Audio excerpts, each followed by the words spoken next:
네, 우리 기도하겠습니다.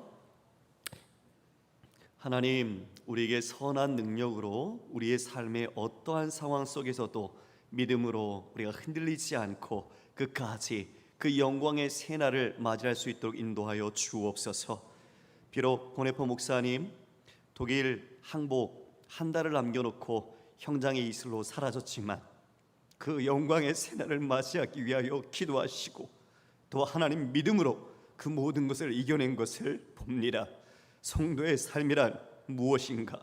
하나님, 주님 오시는 그날까지 우리도 주님의 선한 능력으로 하나님 우리의 삶의 모든 시험 속에서 날마다 이길 수 있도록 하나님과 함께하는 삶을 살아갈 수 있도록 주님 역사하여 주옵소서. 오늘도 말씀 가운데 섭니다. 그 말씀이 하나님의 깊은 사랑으로 우리 마음 심피에 새겨지게 하시고 하나님 우리의 삶의 목적과 내가 숨쉬며 하나님께 주신 가정과 일상과 직장과 학교와 그 모든 영역이 왜 내게 주어졌는지 하나님의 말씀 가운데 해석하고 그것을 받아들일 수 있는 믿음을 허락하여 주옵소서. 연약한 종을 감추어 주시고 오직 하나님의 말씀의 진의만이 올곧게 우리의 모든 마음판에 새겨지게 하여 주옵소서. 기도합니다. 우리 모든 성도님들이 이와 같은 믿음으로 각자의 선한 그 모든 싸움에서 넉넉히 이길 수 있도록 하나님 우리를 이끌어 주시옵소서. 감사드리며 살아계신 주 예수 그리스도의 이름으로 기도드리옵나이다. 아멘. 할렐루야. 제가 요즘 갱년기 오나 봐요. 이렇게 뭔가 자꾸 마음이 울컥할 때가 있어요. 참 보네포 목사님 귀한 목사님이죠. 참 자신은 독일을 떠나서 생명을 살릴 수 있었음에도 불구하고 다시 독일로 돌아가셔서 그 히틀러를 암살하는 일에 그 모의했다가 붙잡히셔서 이와 같이 순교하셨습니다. 우리가 독일 교회가 그리스도가 바로 이와 같은 히틀러라고 이야기를 했던 잘못된 그 오류, 우리가 갖고 있는 믿음이라는 것이 얼마나 우리의 인본주의적이고 우리의 삶에 따라서 해석이 달라지는지 그 무서움을 보게 됩니다. 그러므로 우리는 오직 예수 그리스도, 오직 우리 주님을 우리의 마음의 주인으로 그리고 나의 모든 주권을 그분께 드리며 순종하는 그런 믿음을 걸어가야 할 것입니다. 오늘 제목은 내가 너희를 어찌 버리겠느냐, 내가 너희를 어찌 버리겠느냐입니다. 우리가 오늘 호세아서 11장 말씀을 읽었는데요, 우리 10장의 잠깐의 내용을 상기해 보면 10장에서는 호세아 선지자를 통해서 다시 그들에게 하나님의 마음을 전하죠. 너희들 공의를 심고 인애를 거두어라, 묵은 땅을 기경하라고 이야기합니다. 이 말은 의로운 삶으로 너희들의 삶에서 사랑을 거두라는 거죠. 바른 의와 그와 같은 사랑이 다 무너진 개인주의, 이기주의, 그리고 자신들의 이익만을 추구하는 신앙의 모습들, 이스라엘이라는 선민이 그와 같이 타락한 모습이 바로 그 묵은 땅이 되었던 겁니다. 그래서 그 묵은 땅을 기경하듯 자신의 마음을 회개하고 하나님께 돌아온다면 하나님께서 공의를 비같이 내려주실 것이다. 그러나 이 이야기, 이 말에 그들은 미동도 하지 않았습니다. 여전히 자신들이 가야 할 멸망의 길로 행하고 말았죠. 이제 심판은 그들에게 있어서는 피할 수 없는 길이 되고 말았습니다.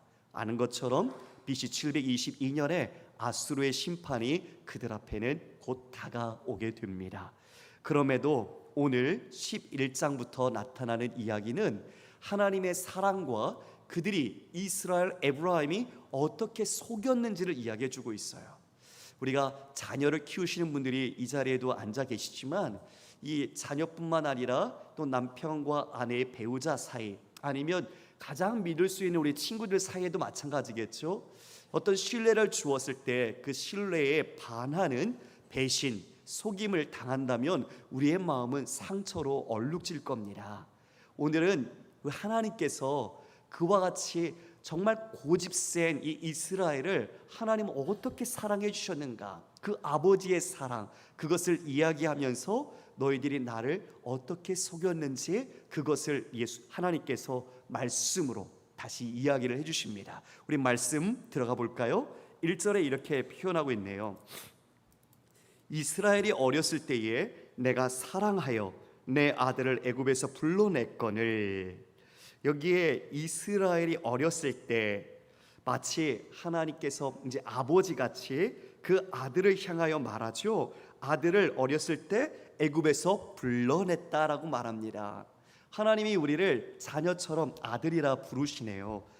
우리 모세에게도 하나님께서 그와 같이 말씀해 주셨습니다. 출애굽기 4장에 보면 이와 같은 기록이 있는데요. 22절 23절에 너는 바로에게 이르기를 여호와의 말씀에 이스라엘은 내 아들 장자라 이렇게 말합니다. 여러분, 이 유대인에게 있어서 장자는 모든 것을 다 포함하는 것이죠. 그 장자는 마치 대표 단수처럼 모든 아들들을 다 포함하여 말하는 것입니다. 즉 하나님께서 이제 구원하실 온 열방이 있지만 이스라엘을 장자처럼 택하여 주시고 하나님의 구속의 경륜을 펼쳐 가신다는 거죠. 이처럼 이 바로에게 이 이스라엘은 하나님에게 어떤 존재인가? 바로 내 아들 장자와 같은 존재라는 것을 모세에게 가서 말하라고 이야기해 줍니다. 23절에 내가 내게 이르기를 내 아들을 보내어 주어 나를 섬기게 하라. 하나님이 원하시는 것은 바로 그들과 그 아들을 내게 보내주어서 그들과 교제하고 하나님의 뜻 가운데 함께 사랑하며 살아가는 것, 그것을 지금 이와 같이 아들 장자로 표현하시면서 바로에게 명령할 것을 말씀해 주셨습니다. 이처럼 아들을 부르심은 하나님과의 그 바른 관계, 그 의 가운데 나가기를 원하신 거죠. 그런데 여러분, 출애굽한 이스라엘은 어떠한 원망과 불평을 하나님께 토로했죠? 애굽에서 누렸던 것들, 말씀을 내려주시겠습니다. 애굽에서 누렸던 고기, 그리고 부추, 막 이런 것들이 자신들의 그 광야의 삶에서 없으니까 그것 때문에 하나님을 원망했죠. 예.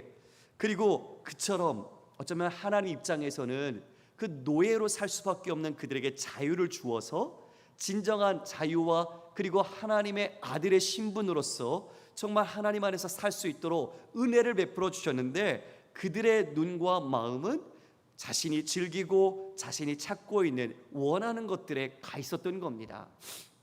자식을 키우다 보면 이런 일들이 종종 있는 것 같아요. 엄마 아빠의 사랑보다 엄마 아빠가 주는 것에 더 마음이 가는 거죠. 아빠가 요번에 뭘 해주기로 했어. 그러면 아빠의 사랑, 그것을 주려고 하는 아빠의 마음보다는 그 물건에 애착이 가서 그것 때문에 아빠에게 순종하는 척, 그런 마음들이 있던 거죠. 지금 이들을 어쩌면 철부지 같은 이 이스라엘을 하나님은 하나하나 가르치시면서 그처럼 인도해 가시는 겁니다. 2절에 그래서 이렇게 말합니다. 선지자들이 그들을 부를수록 그들은 점점 멀리하고 바알들에게 제사하며 아로새긴 우상 앞에서 분향하였느니라. 그러나 내가 에브라임에게 걸음을 가르치고 내 팔로 안았음에도 내가 그들을 고치는 줄을 그들은 알지 못하였도다.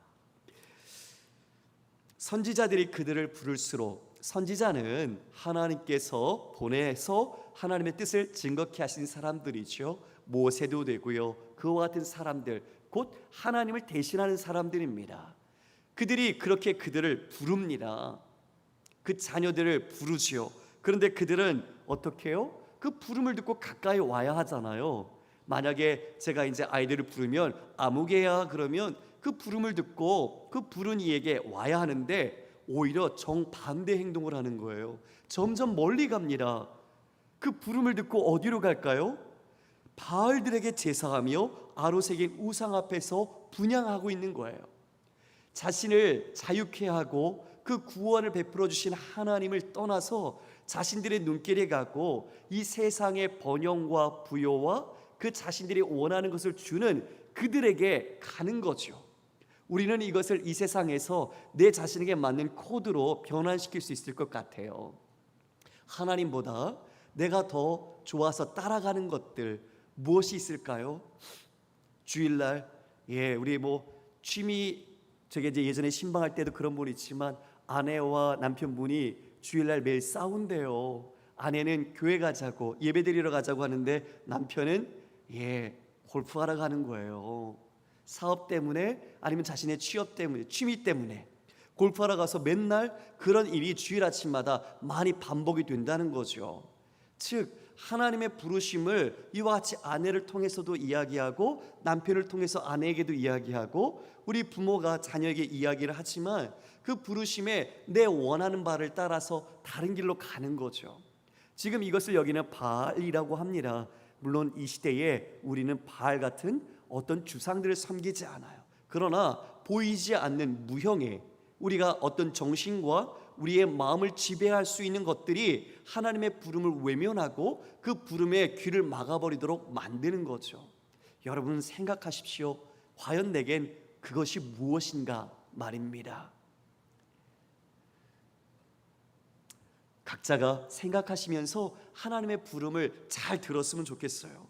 그런데 이와 같이 그들이 하나님의 부름에도 멀리 우상을 섬길 때에 하나님은 어떻게 하셨나요? 3절에 하나님이 이렇게 하셨대요. 내가 에브라임에게 걸음을 가르치고 내 팔로 안았음에도. 지금 에브라임에게 어린아이처럼 걸음마를 가르쳐 주는 거죠. 인생을, 삶을 어떻게 살아야 하는지 그 길을 가르쳐 주는 거예요. 육체적으로 그들은 다 걸을 수 있지요. 그 걸음을 말하는 것이 아니라 하나님과의 관계 속에서 인간으로서 어떻게 삶을 걸어가는 것이 바른 것인가, 그것을 이 모세를 통해 율법과 십계명으로 가르쳐주고 계시는 거죠. 그리고 이어 내 팔로 안아서 그들을 정말 사랑해 주었다는 겁니다. 그 팔로 주님께서 안아 정말 그 모든 길, 광야길에서 불기둥으로 구름기둥으로 그리고 만나와 메추라기로 이와 같이 먹이시며 그들을 한 걸음 한 걸음 정말 가야 할 길을 인도해 주셨어요. 정말 어떻게 그런 인도함을 그 누가 받을 수 있겠습니까?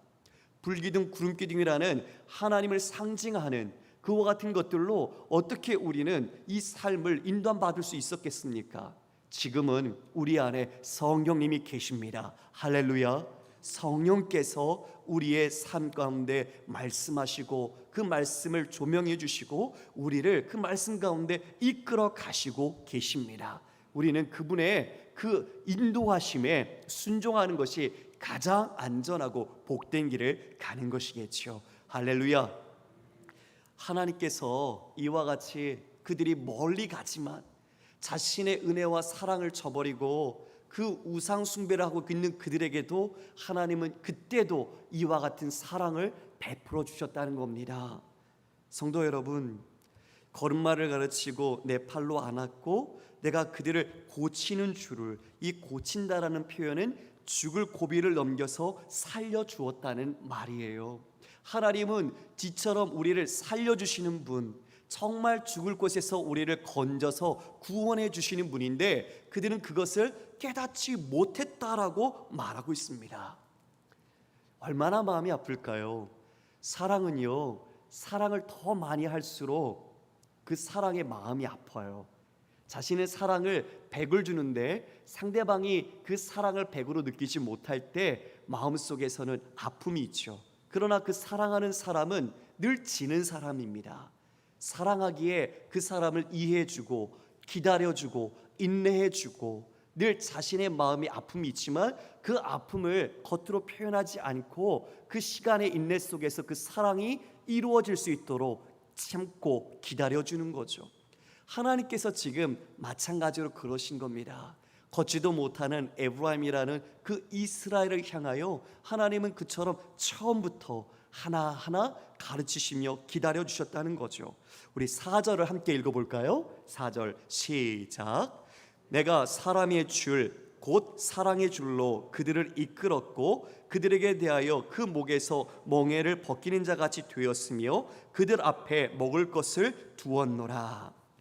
네, 여기 지금 사람의 줄이라고 되어 있는데요, 이것은 다시 표현하면 인정의 끈입니다. 인정의 끈. 내가 너희들을 이와 같이 사람들이 알고 있는 그 인정으로 내가 너희들을 이끌었고 그 다음 사랑의 줄로 너희를 이끌었다. 영화 보니까 그런 게 있더라고요. 저는 경험하지 못했지만 예전에 보니까 그 어릴 때에 엄마는 일을 해야 하는데 아이는 정말 그 막 기어다니면 엄마의 허리에 줄을 그 아이의 다리에 묶어서 그와 같이 아이가 위험하지 않도록 멀리 가지 않도록 그렇게 하는 장면을 본 적이 있어요. 마치 그것처럼 하나님께서 인정의 끈과 사랑의 줄로 늘 그들을 보호해 주시고 지켜 주시고 이끌어 주시는 그 마음이 이 성경 구절에서 느껴집니다. 그들에 대하여 그 목에서 멍에를 벗기는 자, 즉 그 모든 멍에 속박을 풀어준 거죠. 그것을 풀어주고 그들 앞에서 먹을 것을 두었다. 근데 이 표현을 조금 더 구체적으로 표현하면요, 하나님께서 허리를 숙여서 그 아이에게 친히 입에 먹을 것을 넣어주는 겁니다. 이 성경의 원문에는 그러한 의미가 더 담겨 있어요. 하나님이 왜 이런 거 있죠, 여러분? 사랑하면 그 아이를 낳아서 사랑하면 그 아이를 너무 이쁘니까 얼굴을 어떻게 합니까? 막 비비잖아요. 그죠? 여러분 다 해보셨죠? 이 얼굴을 비비고 입도 맞추고 먹을 걸 줄 때 그냥 여기서 이렇게 주는 게 아니라 자신의 눈높이를 그 아이와 함께 맞추어서 그리고 입에 이렇게 넣어줍니다. 먹기 싫다고 해도 억지로 넣어줘요. 왜요? 사랑하니까. 그거 먹고 건강하라고 넣어주지요. 막 때로는 입에 넣어주는 숟가락을 막 뿌리치죠. 그러면 정말 성격 같아서 먹지 마 그러고 싶지만 끝까지 그럼에도 먹여주는 것이 부모의 사랑이었잖아요. 하나님도 더하신 거죠. 하나님이 그렇게 이렇게 외면하고 있는 그들 자신을 속이지만 하나님은 그럼에도 불구하고 광야 40년 내내 그들에게 모든 필요를 다 채워주시고 그들을 인도하여 주셨습니다. 얼마나 그 사랑이 깊은지 그 마음이 느껴집니다. 성도 여러분, 우리가 이런 걸 보면요, 하나님이 우리에게 구원을 베푸신 것은 정말 우리를 사랑하시지만 우리가 구원을 받을 만한 자격은 단 0.00001%도 없다는 것을 정말 말씀 속에서 고백할 수밖에 없습니다. 너는 내 아들 장자라 불러주셨지만 그들이 행하는 모습은 하나님을 떠나서 반하는 모습들을 여전히 나타내잖아요. 즉 자신을 잘 믿는다고 미리 아셔서 선택한 것도 아니고, 그리고 자신의 사랑을 잘 깨달아주고 따를 것 그것을 보고 그들을 선택한 것이 아님을 봅니다. 정말 고집센 당나귀 같은 우리를 하나님은 부르셔서 처음부터 인간이 가야 할 그 하나님과의 길이 무엇인지, 그리고 그 사랑이 어떤 것인지 하나하나 깨우치시고 가르쳐주시고 새겨주신 것이지요. 그 사랑이 여러분 안에 가득하기를 주님의 이름으로 축원합니다. 5절에 보면 이렇게 말합니다. 그들은 애굽 땅으로 되돌아가지 못하겠거늘 내게 돌아오기를 싫어하니 아수르 사람이 그들의 임금이 될 것이다. 참 아픈 얘기죠. 그들은 애굽으로 되돌아가지 못합니다. 그들은 아수르로 끌려갈 거거든요. 아까 말씀드린 BC 722년에 이제 아수르의 포로가 되어서 자신이 하나님이 주신 이 약속의 땅에서 뿌리가 뽑혀 다른 곳으로 다 흩뿌림을 당하게 됩니다. 그들의 정체성, 예배를 드리고 싶어도 예배 드릴 수 없고, 예배를 드릴 수 싶어도 그 제물이 다 우상의 제물이기 때문에 하나님께 드릴 음식조차 마련될 수가 없는 거죠. 그 모든 것들이 다 단절돼 버리고 마는 겁니다. 여러분, 우리가 그랬어요. 기억나세요? 우리가 코로나가 맨 처음에 왔을 때는 이 예배당에 와서 예배 드리는 것이 당연한 건 줄 알았어요. 그냥 아무나 와서 앉으면 되는 줄 알았어요. 그런데 코로나 때문에 교회에서 이제 이처럼 인원을 제한하고 사람들을 오지 못하고 온라인으로 예배 드릴 때에 저는 교역자로서 이제 예배를 드리는데 너무 마음이 아프더라고요. 그냥 이 모든 것이 은혜였구나. 내가 이 자리에 앉을 수 있었던 것도, 내가 입을 열어 찬송하고 기도할 수 있었던 것도 하나님의 은혜였구나. 참 교만함을 깨닫게 됐어요. 그동안의 예배가 내가 할 수 있는 것처럼 응당 이런 시설과 편의 안에서 서비스를 받듯이 다 누릴 수 있는 것처럼 여겼던 거죠. 그런데 그와 같은 우리가 코로나19를 통해서 이 예배드림이 우리 하나님이 허락하지 않으면 이 자리에 앉을 수도 없고, 하나님이 우리 건강을 주시지 않으면 우리 입술로 기도와 찬송도 한마디도 드릴 수가 없구나, 그것을 알게 된 것입니다. 여러분, 이 예배드림이 그러니 얼마나 은혜겠습니까? 우리가 이 예배 속에 정말 하나님을 사랑하는 마음 가득히 주 앞에 올려드리기를 원합니다. 이제 그들의 임금은 아수르의 임금이 될 것이다 라고 말합니다. 6절에 칼이 그들의 성읍들을 치며 빗장을 깨트려 없이 하리니 이는 그들의 계책으로 말미암음이라. 그들의 계책, 그들은 정치적으로 외교적으로 자신들이 살 수 있는 방법을 다 궁리하고 모색해 놨었어요. 그런데 그것이 제대로 실효를 발휘하지 못했죠.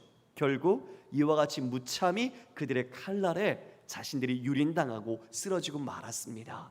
성도 여러분, 우리 왜 이런 말 있죠? 믿는 도끼에 발등 지킨다고. 정말 우리는 그런 것을 늘 볼 때 내 자신이 어디에 믿음을 두어야 하는지 분명히 깨닫게 됩니다. 하나님이 아니라 다른 것에 우리의 믿음을 두면 그 믿는 것에 우리가 발등을 찍힐 날이 분명히 있다는 거죠. 오늘도 우리가 아까 오전에 나눴던 것처럼 내가 좋아서 그 우상을 섬겼지만 그 우상같이 나도 하나님 앞에 가증히 여김을 받게 되는 겁니다. 우리의 모든 시선과 마음이 하나님께 있지 않다면 우리는 그러할 배반과 배신과 아픔의 날이 온다는 거죠. 바로 이들도 아수르로 인한 패망의 날이 오게 되는 겁니다. 7절에 그래서 이렇게 말합니다. 내 백성이 끝끝내 내게서 물러가나니 비록 그들을 불러 위에 계신 이에게로 돌아오라 할지라도 일어나는 자가 하나도 없도다. 하나님이 백성을 끝끝내 부르십니다. 내게로 돌아오라, 위에 계신 이에게로 돌아오라. 하나님이 목청껏 부르십니다. 그런데 그들이 끝끝내 거기서 물러갑니다. 성도 여러분, 우리는요 이런 모습을 보면 참 구제불능이다 그런 마음이 들어요. 인간은 하나님의 형상으로 지음받았죠, 그렇죠? 하나님의 형상으로 지음받았다는 건 하나님 안에서 살 때 우리는 진정한 생명과 그 부요함 그리고 평안을 누릴 수 있다는 거죠.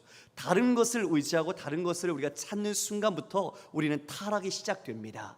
우리의 다른 마음은 하나님께서 기뻐하는 마음이 아니기 때문이에요. 하나님의 형상답게 살지 않으면 결국 우리에게는 자기 파괴와 자기 파멸을 경험하게 됩니다. 하나님 안에 생명이 있는데 다른 것을 생명으로 삼기 때문입니다. 그곳에는 안식이 없죠. 영원한 평강도 없습니다. 그래서 우리는 다른 것을 안식으로 삼을수록 내가 그 안에 오히려 더 속박이 되어지고 더 얽매이는 공고함만을 느끼게 됩니다. 우리 돌아온 탕자 기억나시죠? 돌아온 탕자가 아버지께 뭘 요구합니까? 아버지가 죽지도 않았는데 유산을 요구해요. 있을 수 없는 일이에요. 근데 아버지는 그것을 주십니다. 왜 줬을까요? 정말 저 같으면 안 줬을 것 같아요. 이 나쁜 자식, 꼴도 보기 싫어, 나가, 이러고 싶었을 것 같아요. 그런데 그 유산을 먼저 줍니다. 그리고 그 유산을 가지고 외국에 나가서 어떻게 하죠? 자기의 뜻대로 막 흥청망청 다 쓰죠. 즉 하나님을 떠나는 삶은 이와 같이 탕진하는 삶을 사는 거예요. 하나님 안에 있을 때가 정말 안전하고 그 안에서의 행복이 있는데 그것을 떠나면 자신의 것인 것처럼 생각되지만 그 모든 것을 소진할 때 자기 파멸을 경험하게 되는 겁니다. 그가 언제 그것을 맞닥뜨리나요?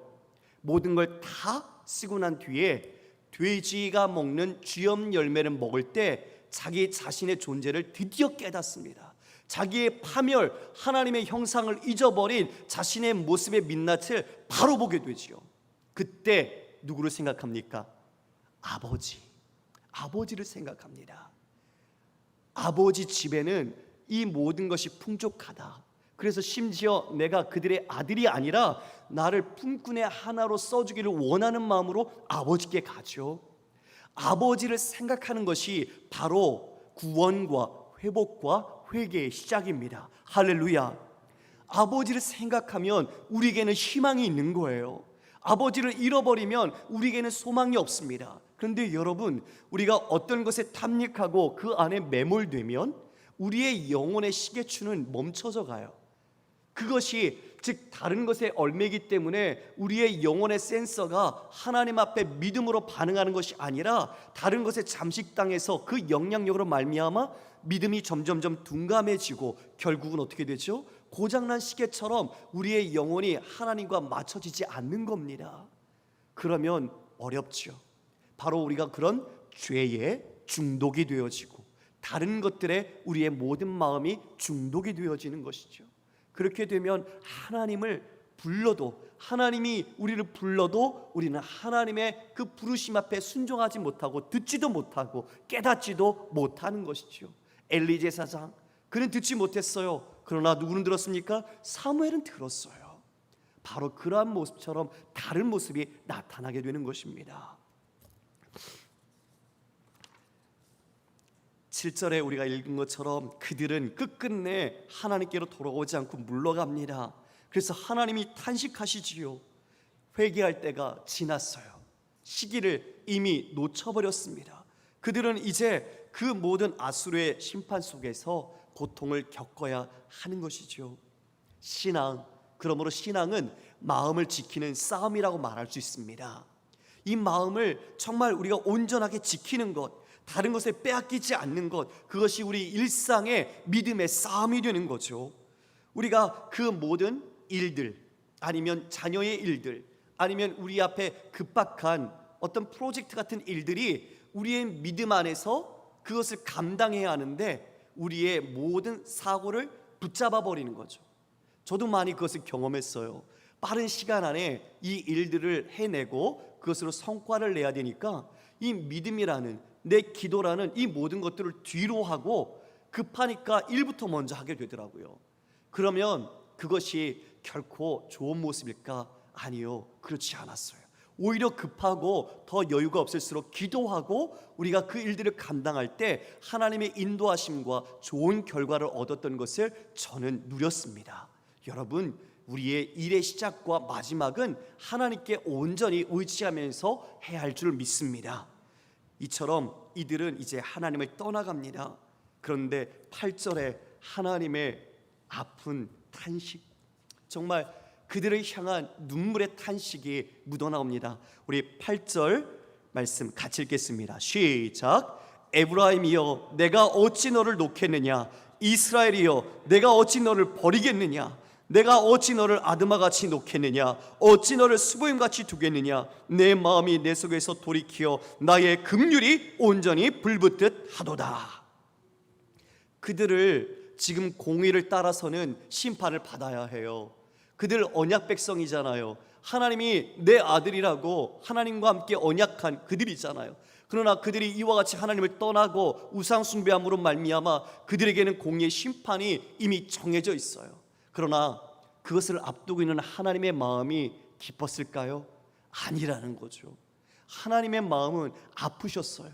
너무나 그 마음이 쓰리고 아프셨어요. 그래서 오늘 이렇게 말씀하시잖아요. 내가 어찌 너를 버리겠느냐, 내가 어찌 너를 놓겠느냐. 여기에 나오는 아드마와 스보임은 우리가 소돔과 고모라 때 같이 멸망을 당한 도시입니다.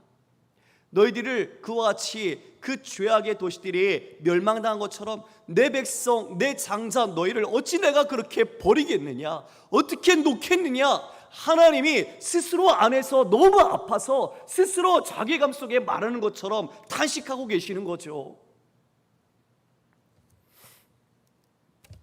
내가 너를 버리려고 하는데 내 마음이 허락하지 않는구나. 너를 앞두고 내 마음이 이와 같이 너무나 아프다. 긍휼이 불붙듯 하는구나. 그 긍휼이라는 단어가 아시는 것처럼 우리 어머니의 모태, 애궁에서 그 자궁에서부터 울려나오는 그 아픔이라고 말씀을 드렸지요. 단장의 아픔, 그와 같은 그 긍휼한 마음을 하나님께서 지금 이 상황 속에서 토로하고 계시는 거예요. 그 심판받을 에브라임을 보면서 마음이 너무 괴로운 것이죠. 실수와 허물투성이인 그들을 향한 애끓는 주님의 음성 속에서 하나님의 긍휼이 너무너무 사무치게 다가옵니다. 그러나 하나님은요, 그 이스라엘을 다 버리진 않습니다. 징벌하시되 영원히 멸망하게 두시진 않습니다. 사랑하는 성도 여러분, 이것이 진짜 은혜입니다. 이스라엘은 하나님을 포기해도 하나님은 이스라엘을 포기하지 않으십니다. 우리가 자식이 너무 패륜과 패악을 저질러서 우리 인간은 자식의 손을 놓을지 몰라도 하나님은 결단코 우리의 손을 놓지 않으시는 분입니다. 이것이 은혜입니다. 이것이 하나님의 사랑입니다. 내가 하나님이요 사람이 아니다라고 말씀하시면서 거룩하신 하나님께서 비록 그들을 공의로 징계하시나 이후 사랑으로 말미암아 그들을 다시 회복시켜 주시겠다. 죄의 대가를 치른 이스라엘을 다시 일으키시고 회복시키시겠다. 그 소망을 말씀해 주고 있습니다. 그게 10절과 11절에 나와 있습니다.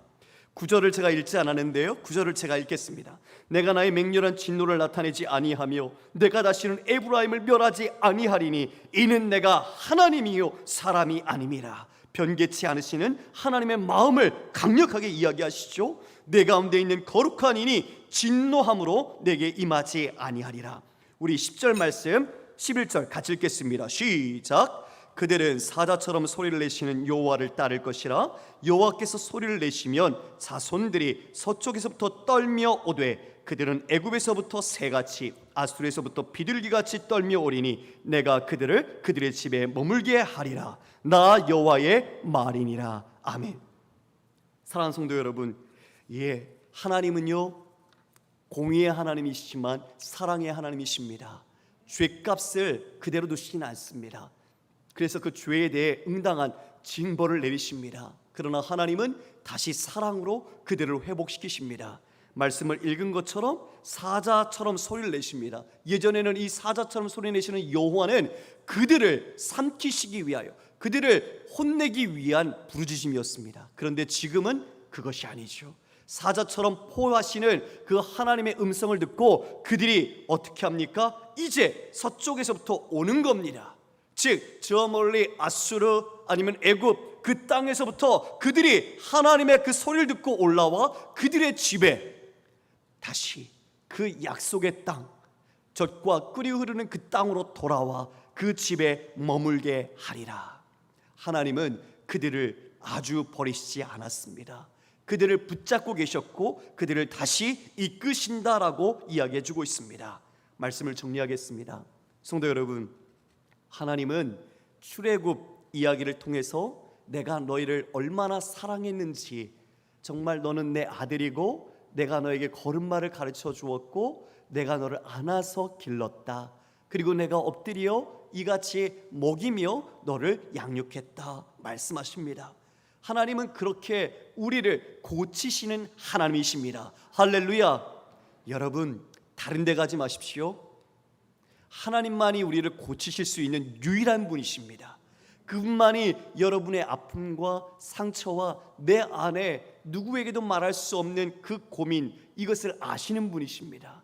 우리가 그분께 나아가서 아뢰을 때 하나님은 우리의 영혼과 우리의 몸을 주님 고쳐주십니다. 우리는 그 은혜가 있다는 것을 꼭 기억하고 그 신자의 특권, 하나님 앞에 나아갈 수 있는 이 특권을 마음껏 누리시기를 바랍니다. 하나님께서는 그들에게 비록 징계의 심판은 있지만 하나님은 그들을 버리지 않으시고 사랑하시겠다는 마음을 약속해 주셨습니다.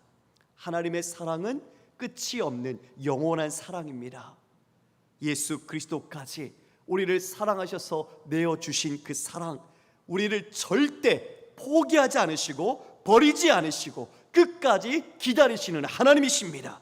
그러므로 우리 돌아온 당자의 아버지가 매일마다 동구방 나가서 그 나간 자식 돌아오기를 늘 기다렸던 그 마음처럼 하나님께서는 여러분 한 사람 한 사람을 기다리시고 그와 같이 사랑하시고 그와 같이 보호하시는 분이라는 것을 믿음으로 우리가 함께 굳게 붙잡고 주님 앞에 담대히 그리고 사랑하는 우리 아버지께 나가는 믿음의 귀한 삶이 되시기를 주님의 이름으로 축원합니다.